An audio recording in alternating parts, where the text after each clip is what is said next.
मथुरा के राधा वैली में आयोजित विराट हिंदू सम्मेलन में श्री कृष्ण जन्मभूमि प्रकरण को लेकर हिंदू पक्ष की ओर से सशक्त स्वर सुनाई दिया। श्री कृष्ण जन्मभूमि मुक्ति न्यास के अध्यक्ष महेंद्र प्रताप सिंह एडवोकेट ने कहा कि ये मामला आस्था, इतिहास और न्याय से जुड़ा हुआ है। कृष्णानंद जी महाराज ने इसे सनातन समाज के स्वाभिमान का प्रश्न बताया। वहीं चिंतामणि कुंज पीठाधीश्वर महामंडलेश्वर डॉक्टर आदित्यानंद जी महाराज ने कहा कि ये आंदोलन शांतिपूर्ण और संवैधानिक मार्ग पर आगे बढ़ेगा। सम्मेलन में बड़ी संख्या में संत और श्रद्धालु उपस्थित रहे।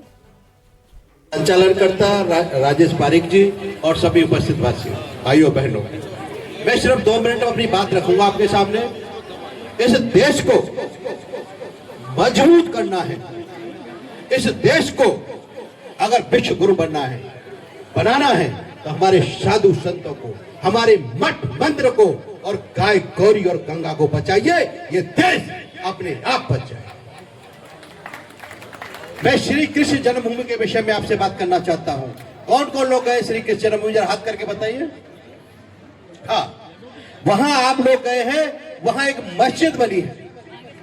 ये 13.37 एकड़ का एरिया है। 2.5 एकड़ में मस्जिद बनी है।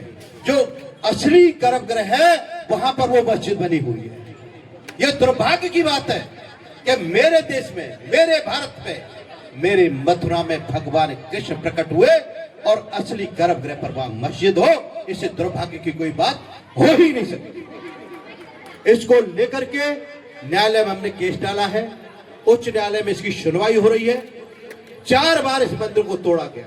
अंतिम बार 1670 में औरंगजेब के द्वारा तोड़ा गया और तोड़ा ही नहीं गया, भगवान के विग्रह को वो आगरा ले गया। जामा मस्जिद की सीढ़ियों में वो विग्रह लगा दिए। वो आज भी लगे हैं। उसका भी केस हमने डाला है।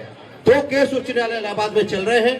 पहला केस है कि पूरी जमीन 13.37 एकड़ को मिलनी चाहिए और दूसरी हमारी मांग है केस में कि वहां से विग्रह को लाया जाए और ससम्मान असली गर्भगृह में उनकी प्राण प्रतिष्ठा होनी चाहिए। इसको लेकर के कट्टरपंथियों ने धमकी दी। हमने कहा याचना नहीं, अब रण होगा, संघर्ष बड़ा भीषण होगा।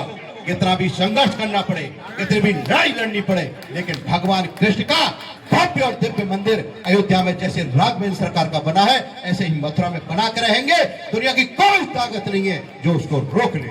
आपकी तरफ से हमने पूरे साक्ष्य न्यायालय में रखे हैं। 30 जनवरी को सुनवाई होगी और जितने साक्ष्य हैं सब आपके पक्ष में हैं। उनके पास कोई सिंगल डॉक्यूमेंट नहीं है। आज इस राधा वैली की पवित्र धरा से आपको आश्वस्त करके जाता हूं कि आपकी जीत होगी और भव्य दिव्य मंदिर का निर्माण होगा। भारत माता की, श्री कृष्ण जन्मभूमि की। धन्यवाद।